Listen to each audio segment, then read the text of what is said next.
welcome to the Keyboard Chronicles, a podcast for keyboard players of the gigging variety. I'm your host, David Holloway, and it's brilliant as always to be here with you. My wonderful co-host Paul's unavailable today, so I'm flying solo. Big shout out to you, Paul. Sorry you're not here. And I'm really pleased to introduce our guest this episode, Mr. Ty Bailie. Now, Ty Bailie is the go-to guy for Katy Perry on her massive stadium tours and so on as keyboard player. And we'll certainly be talking to Ty in depth about that. But Ty has a lot more strings to his bow than just that. So we'll also talk about Ty's solo career, his work with a range of other outfits, and his hugely impressive career as a session musician. The variety of people there on their own are quite incredible, and we'll also talk about that. So I hope you enjoyed this interview with Ty. So thanks again, Ty, for joining us. Absolute pleasure to have you here. I know it took a little bit of effort to get you here because you're a busy man, including today. You had a bit of a delay today, I believe. Yeah, and it was a complete failure. My delay was me going to pick up the reissue Mini Moog Model D that I ordered. That Moog just right. I was excited, right? It showed. I was in a recording session today, and it said your package is here. I had it as a FedEx office, and I'm like, oh, I can barely make it in time. I just got to push back the podcast, and I get there, and they had shut the doors, and the lights were off, and it was a complete failure. Oh, really? So you still didn't get it? Oh. I still didn't get it.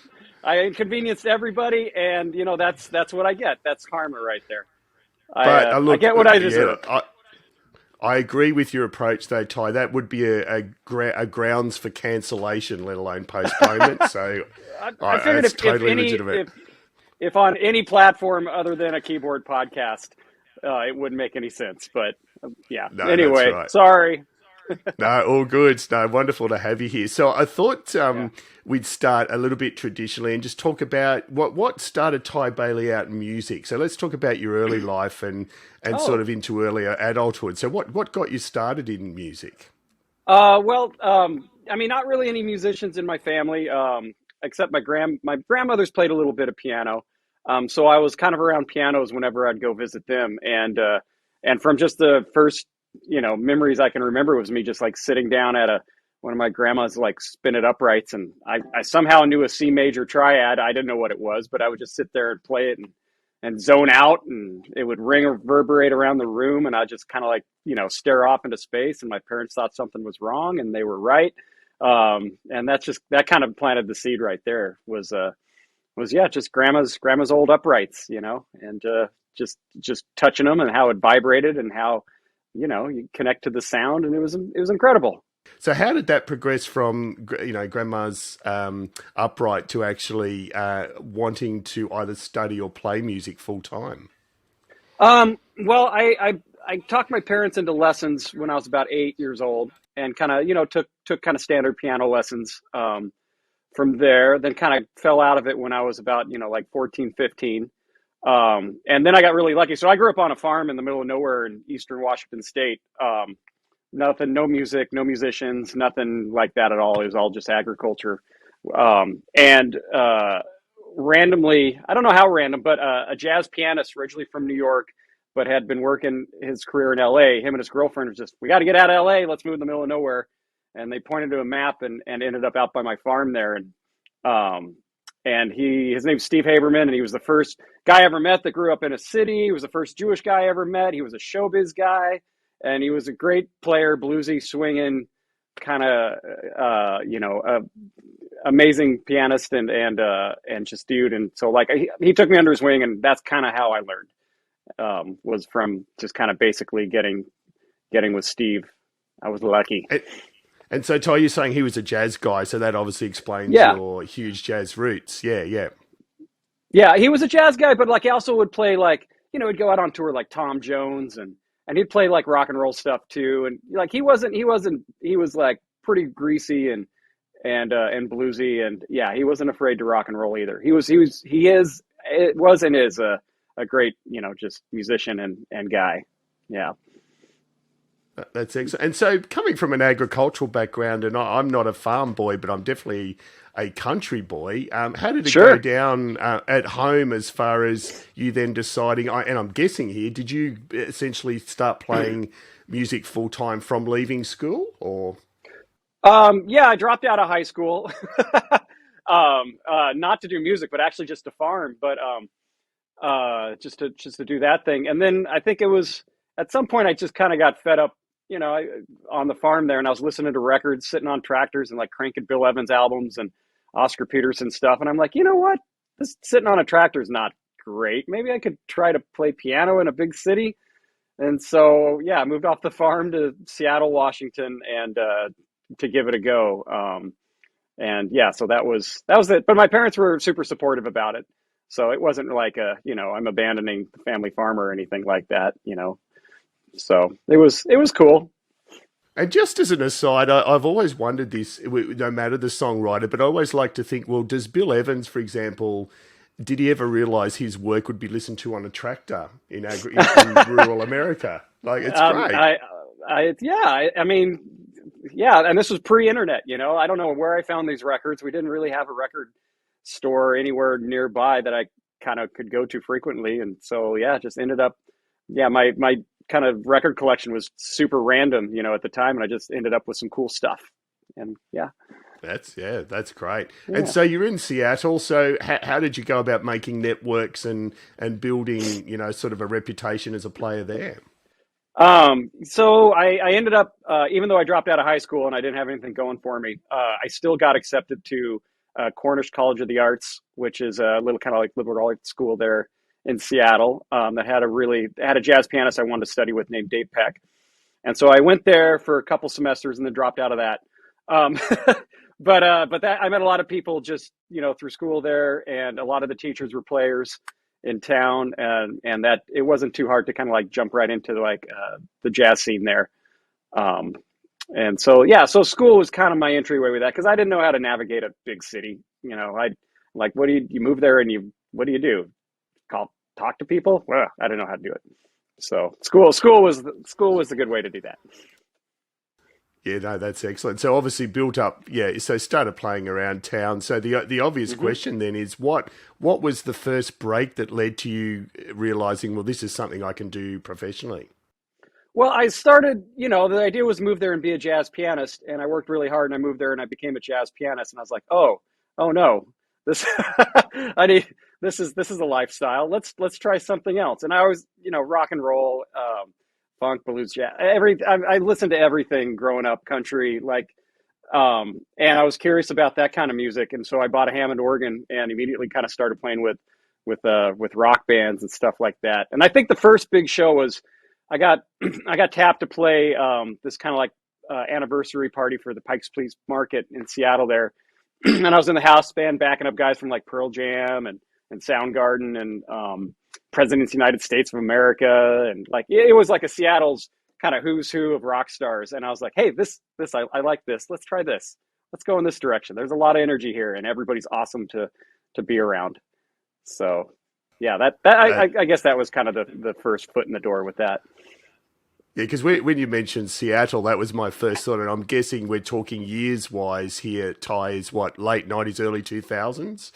This was That no, this was I wasn't there for that. I got to Seattle in about 2000, and that was about 2008. Yeah, so I was just being a jazz boy until 2008 and just kind of started playing in indie rock bands and yeah, so I was there for a while, in the jazz trenches before and I so got what? into the Yeah, rock and roll. and we're definitely going to come back to the jazz stuff as well, particularly Oh, your own fascinating output in regards to jazz. So, as far as the indie rock bands, what were the standouts? Obviously, as part of our research, I've listened to some of your stuff, and I oh have to no, admit, oh no, no, I have. oh I've got to no. say, I am hooked on Department of Energy. I've got to say, Oh I whoa, love, what? Let's I go. love. Yeah, yeah. So tell us. I mean, I'm assuming that was one of the indie acts that Oh you're yeah, very legitimately much. proud of. Yeah, yeah. Yeah, I'm super proud of that. That was heady times in the Pacific Northwest, fighting the indie rock wars back then. And yeah, that was a trio. It was just keyboards, drums, and this great singer songwriter named Rob Benson is a mad genius. Emphasis on the mad and the genius. He's great. But yeah, the idea was like, I was interested in being a B3 player and playing, bass pedals and all that stuff. I'm like, how can we do this in like a rock situation? And so that band was, we did 2 albums, 2.5 albums of me trying to figure that out, whether it was synth bass or organ bass or foot pedals or looping and but all song based, that was, yeah, it was cool. It was a cool band. We came up with a bunch of really weird songs and we just kind of went for it. And yeah, those are fantastic times. Yeah. They are. And look, and I think you more than figured it out because I actually hadn't done my research to the level of realizing there wasn't a bass player. So listening No to bass it, player. Yeah, and the records, I just, records are pretty much live. Yeah. yeah, they're kick-ass songs that have got, Oh. and what stood out for me was it is, let's say you were ahead of your time, Ty, that although this is, only sort of 10, 12 years ago, but you're using really traditional, tasty electric, like there was one of the songs, Houses with Holes, just beautiful Oh intro yeah. with the electric piano, the B3, and it's like, this is great because it's combining those kick-ass indie rock songs with some, and it happens all the time now, but, it wasn't quite as common back then. No, it wasn't quite as common. Everybody, yeah, and Seattle is not a town that, it's a guitar town back then. Nowadays it's changed quite a bit, but yeah, if you're, people kind of knew what a Fender Rhodes was and they heard Hammond organ, but to really like, do because there was a wide variety of classic keyboards that I used in that band for sure. Mellotron, Moogs, Prophets, just anything I could get my hands on in studios or whatever. And yeah, it had to be eclectic because there was only 3 people. So I had to like paint, I had to paint with a lot of colors. Yep. So, and no, I assume that what led to that wrapping up. Just you reached a creative arc and time for everyone to do their own thing, or Yeah, I was, Rob, the lead singer guy, always had more than just, he had so many, he's a visual artist. He made movies and did all kinds of stuff and did his own solo thing. And I was really interested in kind of being a sideman at that point. I really liked, there wasn't really a studio scene in Seattle, but every once in a while I'd get tapped to come in and play on somebody else's album. And I was like, this is awesome. This is way less drama. And, and I get to come in, be creative and be, of use to somebody else's creative vision. And I really liked it. And I, of course, still do. I think it's awesome to be a sideman and a studio guy. no? That's good. I was about to say that's probably a great segue into. I want to talk about some of the amazing artists you've worked with over the last 10, 15 years, and it's a shopping list of people. But you've given me the in there with the sideman. So let's talk Katy Perry for a little while as one string to your bow. So, I mean, but build the bridge for me between playing, say, in Dept of Energy indie rock bands to getting the Katy Perry gig. What led to that? Well, it was, I kind of felt it was time, kind of tapped out on Seattle. It was time to like, hey, let's live in some sunshine. So moved to LA, didn't know anybody, just moved down with my van and B3. Found some guys, started a great greasy B3 trio that played in Hollywood on Mondays, and that caught the attention of Katy's music director, who came out and saw me play, and that got me an audition. And I went through the whole LA audition process and got the gig right after she did the Super Bowl halftime show. My next gig was the one after that, so missed it by one. Yeah, and then jumped out on in the middle of a tour with her and did that gig up until about COVID for over 5 years. But going from an indie rock thing to that, it wasn't too big of a switch as far as let's see, how do I think about this? I went from basically ultimate freedom to no freedom, but the idea of like precision and playing parts clean and nailing sounds and just being part of a small part of a larger thing, that was already kind of like in my brain. But the creativity thing was the only thing. But like, that's not going to be a thing when you get a gig like that. You do what it takes to play the gig, and the show's way bigger than, just you're one little part of it. You're a cog in the machine. So. Yeah, and it's funny. So I was about to say you're a cog in the machine because we had the pleasure of speaking with Mike Schmidt, who obviously plays with Miley Cyrus a few episodes back, and he said exactly the same thing as far as cog in the machine, and it's an amazing machine. It's an entertaining machine. Look, Ty, I can vouch for the fact. I don't know whether you made the Katy Perry tour of Australia, not the last one, but the one before, but.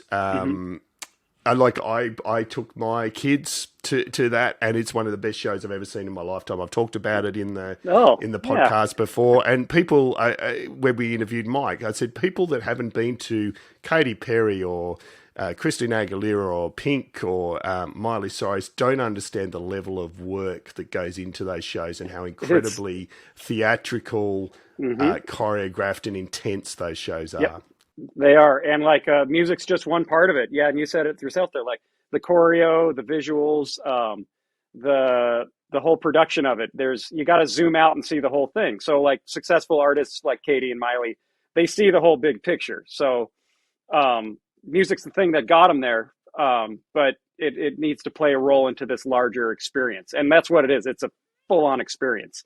So when everything's working together, that's when you have a great show. If the music's not synced in with what's going on conceptually, then there's a disconnect, and people are like, what? So, it's a hard work to bring everything together and not have it just be a big explosive mess. But, there's moments of explosive messiness in those shows too. So, whatever. Oh, don't worry. We'll ask you about those. We love our explosive messes. So, so that, even though it wasn't an enormous culture shock, even perhaps what was the learning curve for you, say, in that first year, as far as beyond the lack of flexibility in some respects? What were the big learning curves for you? Oh, I think the big one was me lying to get the gig about sound design. I went.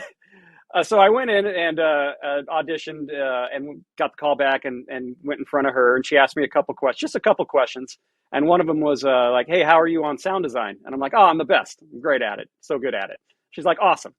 But I knew that I was coming into the middle of a tour, so I'd have at least 6 months to a year before I had to do any heavy lifting. And we had YouTube at that point. So I was like, all right, I can figure this out.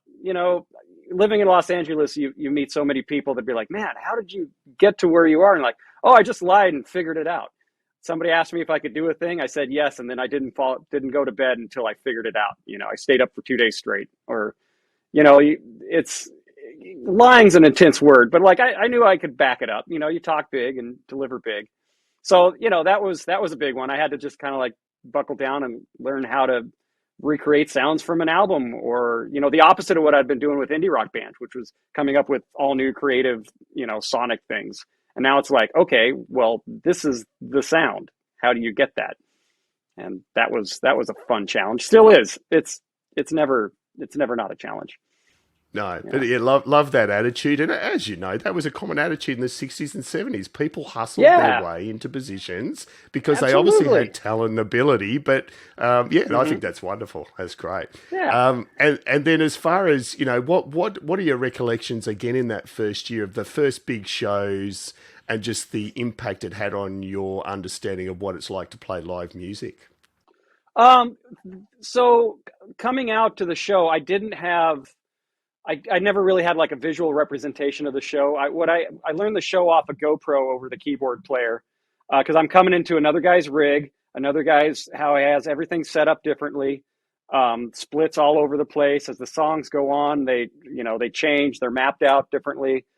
So I had a visual representation of kind of where everything was and how the show went, but I had no visual of the show. So the first show, I get out there and every time I'd look up, there'd be, okay, there's a horse on the stage. Okay, don't look at that. Okay, guitar players are flying around shooting fire out of their guitars. Okay, don't look at that. Like there's just so many distractions. And it was a 2-hour show, 2-hour plus of 99% parts that I had to memorize. And I had like a week and a half to do it. And no rehearsals, nothing. Just flew out, met the band at sound check in Spain, and then off we go. So like I was coming in hot. So that was a big one, was to just first few shows just to keep my head down and just like try to like, okay, how does this music work? That was a challenge. And like with those shows, it's not, a lot of the music is in service of what's going on stage. So the arrangements can be very unmusical as far as like this section happens this long, this section does this, and things happen not intuitively. So memorization was a big thing I had to step up to be able to do that show. Yeah. And I think you raised a great point there. It's memorization, not just of music, but of sequence and process. Absolutely. And I absolutely don't mean this in a negative way, Ty, because it's critical for a show of this scale. Is there redundancy built in that, you're sick with the flu one night, that they can run tracks for your parts if they have to? Obviously not the same, but they can. They can. Especially that show. Everything's on the grid, so yeah, they have me recorded from one of the other nights, and they could fire that up if need be. It's never happened, but knock on wood. And the show would break down into kind of like an acoustic part. And there was a few things where it was just me and Katy, and those would have been pretty hard to pull off. They probably would have just maybe got canceled. I don't even know how that would have been dealt with. But we never had to find out, because, you just get out there, and whether you're thrown up in a bucket in between songs, you play the show, That's right. That's exactly right. Yeah. Again, you're not the first to mention vomiting in buckets side stage. Well, yeah. Oh, did you interview some like Alex Van Halen or something? No, but it could have been. So what was a normal day, I know, with COVID, and correct me if I'm wrong, have you been out on tour with Katy this year, or she's been doing more the Vegas stuff? No, I stepped away. I stepped away when You've COVID stepped hit. away, yeah. We actually the last show I played with her was in Australia. We played the Women's World Cricket Championship there in Melbourne, and got out the night before you guys got shut down.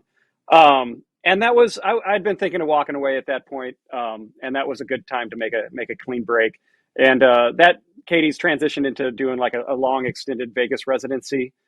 And I'm not ready to go die in Vegas yet, but and everybody's good. Got out of there. No burned bridges or anything. It ran its course, and it was great. It was a good experience. No, that's good. No, great stuff. So, no, thank you for talking to us about that. And so just briefly, I know there's some good video online of your rig during those years, so we probably don't need to go into huge depth, but was essentially a rig up to the end, pretty much the sort of the Nord with the Prophet up top. Was it Prophet? I think it was Prophet 6. Yeah, it was Prophet 6. Yeah, Prophet 6. Mm-hmm. Yeah. Yeah, there's a YouTube of like a Keyboard Magazine rig rundown. And I wish it was more exciting, but yeah, that's what the show required. It was just a Nord Stage 2 that I used mainly as a controller, 88 on the bottom, then the Prophet 6 up top, which got a lot of work out, because on the last tour, Witness World Tour, it kind of had an 80s bent to it. So a lot of the arranged songs were kind of rearranged and sonically to kind of like fit into like the 80s a little bit. And, the Prophet 6, I wouldn't say is like a total 80s machine, but just the pads, and sonically it got a lot of work out. And it was used a lot on her record. So like, it was nice to just be like, oh, that's a preset. Great.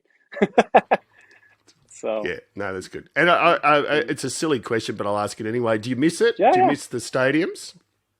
No. The stadiums, what a weird thing to get jaded on. It's a real buzz to like play in front of that many people night after night. I felt I started to like not have that excitement anymore, and I knew it was time to like move on and pass that on to somebody else.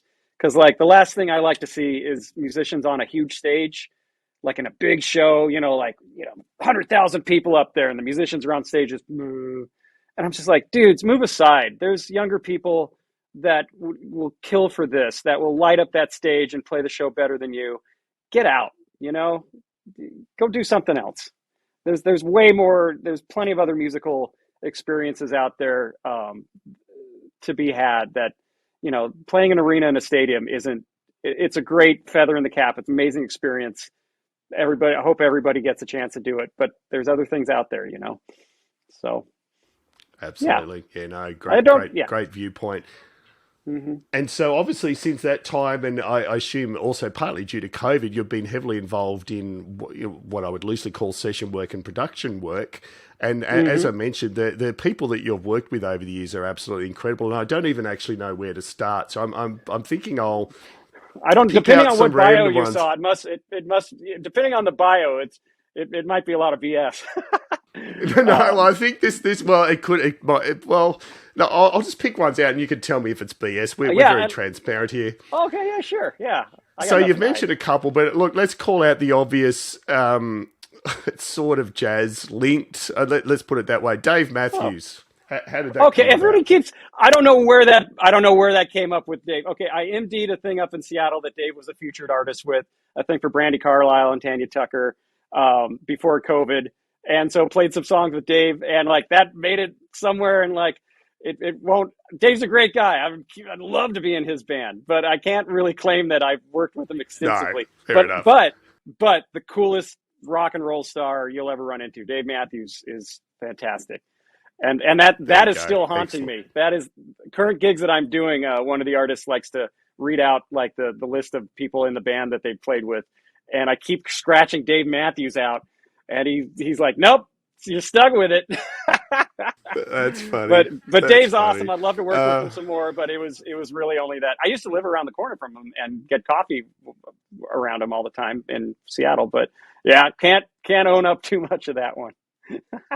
No, that's okay. And then, and you've covered Pearl Jam, Soundgarden, and so on. So I get Yeah, members of that. Yeah, and Presidents yeah, of the United States. Yeah, sure. Yeah, I was Mr. Rockstar Sideman in Seattle there for sure. Side project guy.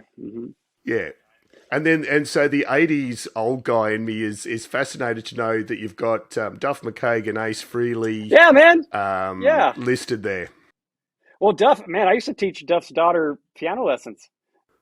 So yeah, Oh wow, cool. Duff's from Seattle, and so he was always doing like charity stuff up there or just playing with people. He was just a man on the scene. He was just a guy that you'd hang with and play shows with. Yeah, so that's my connection with Duff. Just a fantastic dude, man. Yeah, I think the first time I played with him was the first time I played with Duff was the first time I ever played accordion in front of anybody. There you We go. played we played at the Showbox in Seattle, and we did Patience, and I played it on a accordion. And I'd never, he's like, "Hey, can you play accordion?" And once again, I said, "Yeah." Um, it's like, cool. You're doing it. And learned. You're doing it. You're doing it in front of a few thousand people on a Guns N' Roses tune. I'm like, oh crap. But I made it through it. Yeah, so that's the connection with Duff. The Ace Frehley's another one. It's like Ace. He would sit in with the band I was in with Mike McCready from Pearl Jam. We had a UFO tribute band called Flight to Mars. That's a deep cut if anybody remembers UFO. Um, but yeah, he would sit in with us, and that's a connection there. That's another that might be another Dave Matthews. Yeah, Dave Matthews and Yeah. yeah, Ace Frehley. Worked with him extensively. So then maybe that's right. I'll pick a third one that might be like that too. Screaming Sure. Trees. There's something out of. Oh yeah. Well, I was in a band. Mark Pickrell, the original drummer of Screaming Trees, is a good friend of mine, and I would play in his band. And we were in a band called Truly together with Hiro Yamamoto, the original bass player for Soundgarden, and this guy Robert Roth. That band was called Truly, and did some European tours and record with them. So that was like members of Screaming Trees. Yeah, that wasn't a band. I don't think they ever had keyboards. They were way too cool for that. No, that's why I was Most interested. Yeah. most Seattle bands were too cool to actually have keyboard players. Like I recorded with Yes. Mudhoney, the Godfathers. I'm on a Mudhoney album. They invented grunge. And I'm like, wow, I'm playing keyboards on a Mudhoney album. And then they did an interview in Spin Magazine, said like, yeah, we got keyboards, but we're still rock and roll. I'm like, come on, guys, talking Yeah. crap about I was getting rock and roll guys. They have sometimes keyboards aren't the coolest thing, but times are That's right. changing. No, Times are certainly changing. exactly. Yeah. And one of our wonderful other guests was Daniel Walker, who plays with Ann Wilson and Hart Dan, quite regularly. yes. Yeah. So Ann Wilson, what's the connection there? Oh, again, just charity stuff around town there. Yeah. Boy, what I gotta scan the internet for these bio things. Yeah, but yeah, she would sit in with that Flight to Mars band I had with Mike McCready. And I remember one of the gigs was one of the first times. I mean, they'd covered Led Zeppelin back in their shows for years, but this was kind of before the Kennedy Awards, where people were like, "Oh crap, Hart can really demolish some Led Zeppelin." And so one time we did a bunch of Led Zeppelin tunes, and I was just in heaven hearing, Ann Wilson's ear, singing in my ears, Led Zeppelin tunes. It was, yeah, goosebumps the whole night. was cool. Yeah, I've never heard of this Led Zeppelin that you're talking about, Ty. But anyway, Yeah, they think they're not from America, so I don't know. How good could they be? that's right. How good could they And be? funnily enough, I bought this T-shirt in New York. But Yeah. yes, so no, that's good. So let's talk about you, Ty, and your work, because aside from Dept of Energy that I mentioned, and Hmm. this is one of, as a Weekend Warrior cover band keyboard player. I Uh-huh. love the fact in Australia Freebird's not a thing, but it obviously is a huge thing in the US. And the fact that you've done a jazz version of Freebird, I think, is Oh worthy yeah. of discussion. That was with this organ trio, Young Lizards back in Seattle. Great guys. That was kind of when I'm a little embarrassed by that. I was still kind of figuring out how to do Hammond organ at the time. But I think it was the saxophone player was like, "Hey, we should do a Freebird cover," and we're like, "All right, let's do it." And so we did it. And there it was. Yeah, Hammond organ doing Freebird we Sounded kind of great. rocked it. Thank you very much. I Yeah. appreciate that. Appreciate that. So let's talk about your recent stuff. So what are you doing from your own creation viewpoint right now? What's got Oh, yeah. got you worked up and excited? I'm excited I got a fantastic new Hammond organ trio called Heavy Chevy. It's with the drummer Petar Janic, who plays for Corey Wong, and he's just a powerhouse. Oh And a wow, guitar player named Adam McPhail, who's one of the best guitar players in Nashville, which is saying a lot. And yeah, we got together last year and just started playing together, and turns out we're all the same kind of monster. And so wrote a bunch of tunes. We're going to go into the studio next month and record an album, and hopefully get that thing out in front of people next year. great. Yeah, because it's good. Great It's name, great name too, by the way. well, we all found out we all drove white Chevys. Yeah, we all showed up. We all showed up to a gig, and everybody was in a white Chevy truck or van or car, and we're like, "Well, the Heavy Chevy. That's it." Yeah. That's great. And that just, it doesn't directly link, but you mentioned Corey, and so it made me think of Snarky Puppy. That's on your bio as well in some Oh, sites. So I this didn't ask you bio. about the Yeah, Snarky. members of Snarky Puppy. That bio's got to Yes. die. I got to Yeah, find yeah, that thing. yeah. Yeah, yeah, I think part of it was I, Wikipedia, Ty. Go in and edit oh it. no, Yeah. who? I gotta. Can you edit your own? I don't have a Wikipedia. That's no way. Well, we Yes, you gotta. do. Well, Yes, you do. I do. Oh no. Well, can you edit your own Wikipedia? I, Well, I, anyway. I think you can. I would have thought you could. Otherwise, I'll just go in and add more artists. I'll add Elton John No, and I don't yeah, know just something make a else in bunch more there. stuff. No, Yeah. no, but I would in LA. I would play with Bob Reynolds, who was in Snarky Puppy, and Jay Jennings and Jose Perez. Just guys that were, Snarky Puppy's like a large group of musicians, and when I was living in LA, I was, playing gigs with those guys and doing stuff. But can't say I ever did anything officially with Snarky Puppy. That'd be cool. Yeah, I wish my bio. I wish that was true. God, that's like a wishful uh, thinking bio. That's right. Or alternate Yeah, reality. Now, and yeah. so with Heavy Chevy, planning to do some live work with that as well. Oh, absolutely. Yeah, yeah. We just got done with a month-long residency here in Nashville. Yeah, we play regularly around town when we're not all on tour with the other artists that we play for. But right now we're in the record an album and then start booking some shows and getting it out there is the plan. But yeah, nothing booked right now. We're one thing at a time. We need to herding, even if it's just a trio, it's still herding cats. It just Yeah, happens to be three cats, absolutely. but they're yeah. So Nashville Mhm. being an iconic centre of music production, what is the actual live music scene? It's I imagine it's totally pumping, but Oh, lots of it's competition. oh yeah, great competition. But like the vibe is not the vibe is really warm and welcoming, supportive. It's not a desperate competition. It's more of a everybody's kind of got everybody's back, and like everybody's really committed to the community of it. So like it's the idea of all boats rise with the ocean kind of thing. Yeah, but I'm not a guitar player, so that's nice. But all the keyboard players here, there's some fantastic keyboard players and organ players here, and everybody's just been, since I've relocated down here, everybody's just been absolutely fantastic, awesome, warm, welcoming, and yeah, it was really easy to find musicians, find a community down here. So, but yeah, it's a high level, man. There's a high level down here. You don't, yeah, you got to step it up. Nobody's going to be mean to you if you suck, but you know, you Yeah, gotta play. it's no, I'm hearing you. So no, it's great. So you mentioned before about things potentially going wrong. So do you have a wonderful, train wreck story from on stage, no matter what the Man, artist or situation? I was trying to think about that. Like, everybody's had, oh, I'm playing a gig and the stand breaks and the keyboard falls down, or the bench breaks, or something like that. Um, with the Katy gig, uh, things would go down all the time, but there was like fail safes for it. Like the show will crash, and then you'll project like a picture of like a kitten chewing on wires up on the screen, and please stand by while we sort our stuff out. And that wasn't too, so it was, things went wrong there. One time I screwed up on stage, and Katy threw a poop emoji at my head and called me out and said, "Ty effed up," and hit me in the head with the poop emoji. And then it bounced and hit the keyboards and triggered a bunch of problems. So that was a pretty good gig gone Look, wrong.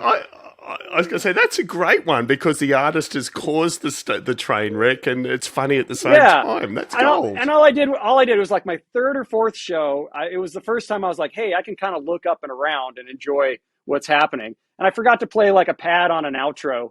And she's walking by and like she hears everything because she's a lunatic. And I'm the new guy. She's probably looking for something. And yeah, so Ty effed up, right on the mic. I don't know, 20,000 people, whatever. And flings a thing at my head, nails me, and yeah, it's fun. Yeah. I think. You Look, know, I think after that qualifies well and truly. okay, good. Okay, good. And I have caught a couple Leslies on fire. That's another thing too. So Oh wow. Okay, that's yeah, impressive, Kat. Yeah, look, setting fire. I can understand how you can set a Leslie on fire. I totally yeah, get with all those moving parts. and you put the wrong fuse in, and overdrive it until it catches fire. There you Yeah. go. Anyway, But yeah, you raised it. You raised a really fascinating point that our listeners, our regular listeners, will already be aware of. And you mentioned just you missed a pad on an outro, and Katy picked up on it. What oh we've yeah, found across so many episodes is that artists like Katy or Miley or Weird Al Yankovic or whoever are absolute perfectionists, and they know mm-hmm. they're so across their brief. And that's one of the Yep, stereotypes I love challenging on this podcast. Some people see them as the I don't know what you call it, not the puppet, but the icon at the front of the stage that has everything sure. done for them backstage. Yep. It couldn't be further from the truth. No, not in my experience with the few pop stars that I've been lucky enough to work with. They've been extremely hands-on and meticulous, and yeah, there's a reason they're at. There's a lot of reasons they're at where they're at, and one of them is attention to detail and That's just being right. in charge. Yeah.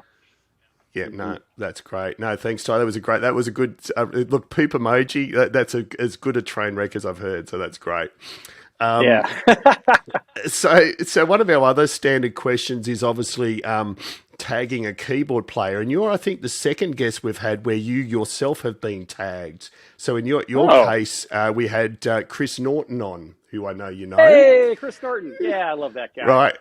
And Chris tagged you as someone he would love to hear interviewed, and I'll obviously be letting Chris know that we've done that when it's out. But so I'm just Uh-huh. interested, are there keyboard players you would be interested in hearing about their career and life story? Oh man, where do I start? Keyboard players are the most interesting people, man. Oh, do I have to pick one? Well, I'll tell you, one guy. Uh, okay, okay, I have to pick one. The few times I've hung out with Nick Semrad have been fantastic. I don't know if you're hip to Nick, but I feel like I level up as a keyboard player and human every time I hang out with that guy. So he would be a really good interview, man. Yeah, Nick Simrad. Yeah, no, He plays great. with, Yeah, yeah. he's on the list. He's even on the Oh, list. good. I've got, yeah. Oh, So that's a great. And you can pick more than one. More than one is fine. oh, I can't pick more than one. Oh man. Oh man. Oh, you've got to have Larry Goldings on here, haven't you had Larry, or have you tried to get Larry? No, Or I would kill to have Larry. I am having the pleasure of someone coming on the show Oh no, was that you? Was it you that recently was showing? No, it was you that I saw on social media were recently playing with Larry. Yeah. Larry's a buddy. We got to be buds there in Los Angeles, and yeah, I was just in Los Angeles playing at the Baked Potato, because Fusion still lives at the Baked Potato in Studio City. And yeah, and hung with Larry at a studio there. Yeah, Larry's Yeah, Larry, I'm a man. big. He's just an icon. Yeah. He is an absolute icon, and so I'll make sure he's on the list. I would love to interview Larry. That'd be wonderful. Well, I'll put in a good word for you, for what it's Thanks, worth. Ty. I appreciate it. No, it's Yeah. great. Oh, I'm sure it's worth a lot. So, hmm and then the infamous Desert Island disc question, Ty. So, 5 albums that you would be hard pushed to live without. Man, can I cop out on this one? Yeah, This was the yeah, of hardest. course you This can. was the hardest question. So I was thinking about that, like, um, how about any Ray Brown trio records from the '90s is my favorite album. Uh, but music's like when you hear it and how the place you're at time and place. Like they say, records that you hear when you're a teenager are the most important ever. And I find that like every 10 years of my life, I have a period of like a record shows up and it just blows my mind, and I can't listen to anything else but that. So I'd probably start with '90s Ray Brown trio, maybe Bassface. If I had to pick one, maybe Bassface. Is it the best one? I don't know. It's the one I can remember, but all of those are great. Um, how many do I have to pick? Oh, up to 5, but you Oh, don't have dang. to. And it, yeah, Okay. Then okay, Bill Evans Alone. If I had to pick a Bill Evans album, probably Alone, just for the impact that had on me. That was the one I would crank the most on the tractor. In I was particular, about to say, yeah. yeah. Particular Never Let Me Go. There's something about that. I remember I was plowing a field somewhere, on a hillside, and it was, the tractor was giving me problems, and it was just steep and rocky, and I was like, breaking shit. And then, I just put that album on. I'm like, yeah, I want to live in this universe where you can just sit at a piano and have emotions. Yeah, let's do this. So Bill Evans Alone. But as far as like, I got a deep cut for you that I think everybody needs to know about.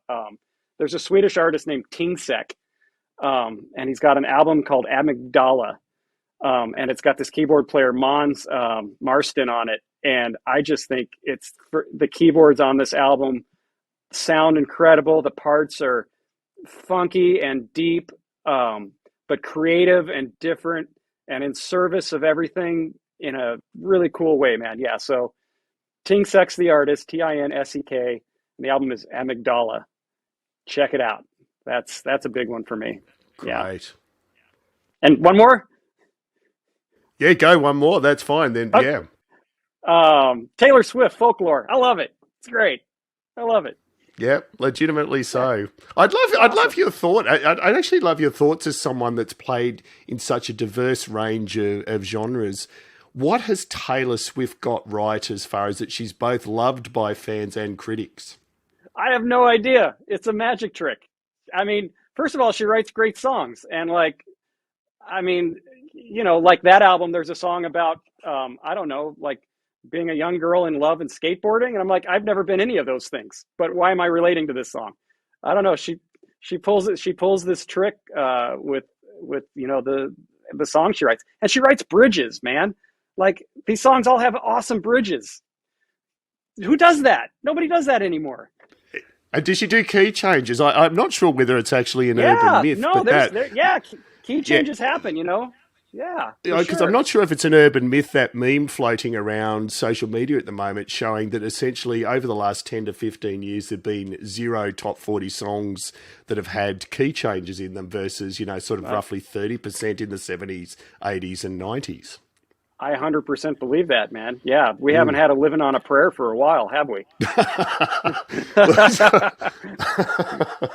That may not be a bad thing, and that's as someone that plays Oh, that damn song in a weekend, but yeah, I'm jealous of that, man. Like I haven't done it's a cover band great gigs song. for a while, and when I was doing cover band stuff in Los Angeles, it was all modern pop stuff, and I was like, can't Yeah, we just do some Bon Jovi? that's right. Come on. So yeah, Yeah, I jealous. agree. No, Yeah. Yeah. No, that's great. Good picks, Ty. So thank you for that. And then our last sort of series of questions are what we call our quick fire 10. So this is where we try and get a short and sharp answer out of you for 10 key things. So I'll just kick off and just answer them as short as you can. First keyboard you ever owned? Some Casio thing that had Billy Joel, Just the Way You Are as a demo on it. And I'd listen to that over and over. If somebody can tell me what little tiny Casio battery powered thing had Billy Joel's Just the Way You Are as a demo on it, I will buy that keyboard from you for almost any price. Oh, there you go. I know someone that I can ask about that, so I'll see if I can follow up on that for you. Please, sitting or standing when playing? Depends on what the artist wants. Yeah. Yes. I'm going to sit, and the style of music too, I'll go either way. Depends. And I've seen another interview with you, so I think I know the answer to this. Guitars, sexy or an abomination? Ask every couple years. It'll be a different answer. I mean, at this point, they've been in and out of style. I think they're fantastic. Come on, man. Come on. You have a keyboard podcast. You have to be on the side of guitars are rad. Well, I'm a big believer in its context. So if you look like you and have your chops, guitars are brilliant. If you're a middle-aged fat dude like me, not so much. No, wrong. You are wrong, sir. No, it's all about attitude. I don't care age or body type. No, guitar. No, come on. Put a cape on, and then you got it. True. Good point about the cape. Yeah. Yep. Yeah. Transpose button or adjust on the fly? Adjust on the fly. Don't touch a transpose button. I'll slap you. No. Well, I'm just thinking with your stadium work, you couldn't use a transpose button, and with the jazz stuff, you wouldn't want to. So I totally get that. Yeah. In my world, tough keys get called and keys get changed all the time, but and sometimes it'll affect your splits and stuff. There's a lot of cases to where it would make sense to do a transpose, but in my world, I'm still like a working class greasy B3 player. So somebody just called a blues in B. Well, play it in B, or they want Great Balls of Fire in F sharp. Well, okay, here we go. Suck it up. Oh, yeah. That's my worst nightmare. All right, so favorite gig you've ever played? Favorite gig I ever played? It's always the last one, right? Isn't it always the last one? It's always the last one. Music's the best, man. Yeah. But favorite gig I ever played? I think I'm going to cop out and keep it with that. But yeah, I like it. But I'll tell you the favorite kind of gig. It's the corner of a bar with a B3 trio, just burning it down for $50 in beer. Those are my favorite gigs. Yeah. No and sound system, no nothing. Yeah. And I've seen videos of you doing just that. You can tell you're having a ball. Come on. Yeah, it's the best thing in the world. Yeah. No. Favorite gig you've ever attended as an audience member? I think it might have been Sting back in 2000, 98 or something there at the Gorge Amphitheater in Washington State. I remember, it was before I kind of knew what anything was.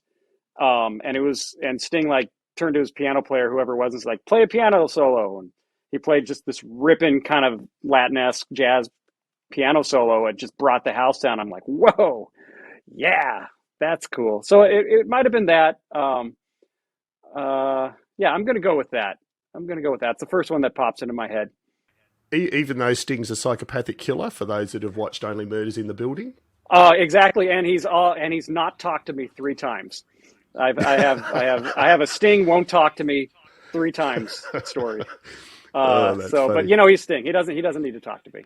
That's right. And just for emphasis that people don't know what I'm talking about, I'm talking about a TV show. So please don't believe I'm not asserting Sting's a psychopathic killer. No, let's say he is. You know what? Sting, murderer. Confirmed. You heard it here, folks. You heard it here. But from Ty Bailie, you heard it. From Ty David Bailie, Holloway. David Holloway says, man, I heard from David Holloway. Sting, murderer. That's funny. From day one. He named the band Police just to hide from them. That's right, in plain sight. Maybe hiding in plain sight. There it is. There it is. You should be running a podcast, Ty Bailey. That's Well, what you we should know be he's a doing. stalker. Every step you take, he's a stalker. That's right. It's not a Oh, stretch of the imagination. no, not at Yeah. all. Who's he burying in those fields of gold? Oh, look, if only we could get this video to sting, I think you'd have the sense of humour to enjoy it. Um, so, next quick fire question. Best thing about live gigs? I think you've already sort of mentioned it. Well, my favorite thing about live gigs used to be that if you screwed up, it just disappeared. But thank you, cell phones and internet. That's not the case anymore.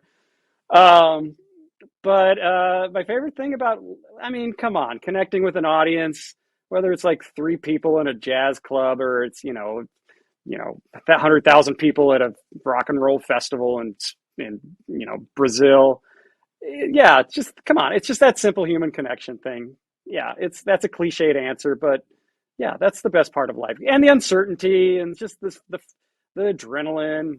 Yeah. No, that's great. And then the worst thing about live gigs? All the same thing. Having to be around people, having to connect Yeah. with people, being nervous, having adrenaline. Yeah, it's maybe pleasure is pain, pain is pleasure. Um, And do you have to lug in your own Leslie to the small gigs? Oh, I haul a B3 and Leslie around every chance I get. I have one that lives in my van. I'm committed. That's what cats did back in the day. Um, so you kind of started playing in the '80s, right? Is that Yeah. what I picked up on? So it was all DX7s and yeah, Yes, D50s and so on. Yeah, that's right. yeah, They were yeah. heavy. They were heavy beasts. They don't compare to a Leslie or a Leslie Speaker or a Rhodes, but they're still heavy beasts. Those old DX7s. And you would have to bring, like, for a cover gig in the '80s, you had to bring out a lot of different kind of keyboards, right? So yeah, it probably pretty similar. Like you haul out a B3 Leslie, it's four things with the pedal board and like two cables, so Yeah. it's not so bad. And I grew up on a hay No. farm. My back is shot anyway, so what's That's it matter? right. You Yeah, know? exactly. No, that's Yeah. good. So name one thing you'd like to see invented that'd make your life as a keyboard player easier. Ooh, I want somebody to make it so where the Leslie stops, it's pointing at the same direction consistently. I'm not the first one to think. I'm not the first one to think of this. Like magnets, somebody has to figure this out. But yeah, it'd be great if, like, when you put it on break, it stops and it points straight out or wherever you So set it. yeah, so the horns, the two horns are what, facing the exact same way each time it stops. Yeah, Is it because two? the sound Two or only three? comes out. Anyway. It's two up top. Yeah, And yeah. because the sound's only coming out of one, the other one's just a counterbalance. And so if it had it to where it slowed down and stopped, it was facing out all the time. That'd be pretty cool. Yeah, I love that. That'd be That's pretty one of nice. the best answers. That's great. Yeah. And then your favourite non-musical activity or hobby? What do you like to do when you're not dealing with music? Oh, I've been a runner my whole life. So used to do like marathons and stuff. So, and I've recently, not recently, but I've gotten into cycling. I'm that jerk in, Lycra tights on the side of the road and pedaling and people throw beer cans at. I'm that guy. Yeah. I like to ride bikes. I'm a simple guy. I like to play piano and ride bikes. That's it. That's excellent. Yeah. I think, look, if that's your epitaph on your headstone, Yeah. he played music and liked bikes, I think that's pretty Yeah. damn good. Let's play keyboards and ride bikes. That's it.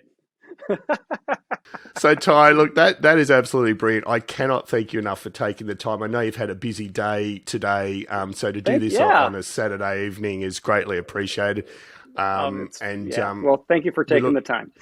We look forward to, hearing lots more of Heavy Chevy, and I'll certainly be, sharing that around as well. So, no, can't thank you enough. Awesome. Yeah, Heavy Chevy, find us on social medias. We have a couple videos out. Minel Symbols had us come in and do some videos. So if you YouTube Heavy Chevy, you're going to come up with a couple videos and kind of see what we're up to. And it's good, and we'll have music for you to hear soon. So there we have it. I hope you enjoyed that as much as I did. It was great catching up with Ty, and I can't thank him enough for his time. I certainly got a lot of great insights there. It again just shows you that whether you're playing a small venue right up to your stadiums, your approach and your focus on detail and discipline make all the difference. So no real surprises there, but it's always amazing to hear it. So again, thank you, everyone. A quick shout out to our gold and silver supporters briefly. So Brother Paul Brown from the Waterboys, who just had a couple of amazing, or more than a couple of amazing gigs in South Africa. Thanks for your support as always, Brother Paul. Tammy Catcher of Tammy's Musical Stew. Definitely do check that out on Facebook. There's some great retrospective shows there in a whole range of genres and years. The musicplayer.com forums, we hang out there and do so for very good reason. Lots of great musicians there, talking all the stuff we all love to talk about. And finally, our newest supporter, Radio Grande, a YouTube channel devoted to bringing you funk and soul reimaginings of iconic songs. Their current release is actually an iconic Australian song over the past 15, 20 years called How to Make Gravy. If you're Australian, you'll absolutely know it. If you're not, do check it out. And there'll be a link to Radio Grande in our show notes. Thank you all for your support. Our supporters, we really do. It does make a huge difference. So we'll be back again in a few weeks. We are coming up to the end of the year. So for those of you listening to this still in 2022, I hope whatever festive season or holiday period you celebrate is a brilliant one. We appreciate all your support. We've gone from strength to strength this year, and that's because of you. And we're looking forward to a huge 2023 as well. So yeah, cannot thank you all enough for your support. So we love to hear from you. Our website is www.keyboardchronicles.com. We're on Facebook at facebook.com Keyboard Chronicles, the keyboard CHR1 for Twitter. We are actually on TikTok. If you're a TikTok person, look for the Keyboard Chronicles and you will find us. And then good old-fashioned email at editor@keyboardchronicles.com. We do sort of pimp our Patreon page for good reason. It does help keep this little boat afloat. It's not a cheap process to run a podcast. So if you are able to support, it's at patreon.com/Keyboard Chronicles. You do get access to preview content. We tend to let our Patreon supporters know ahead of time who our guests are, opportunity to ask questions, bonus content. It's all there for as little as $2 US a month or $3.40, I think it is at the moment, Australian. So patreon.com/Keyboard Chronicles. So again, thank you all out there, and we'll be back in a few weeks.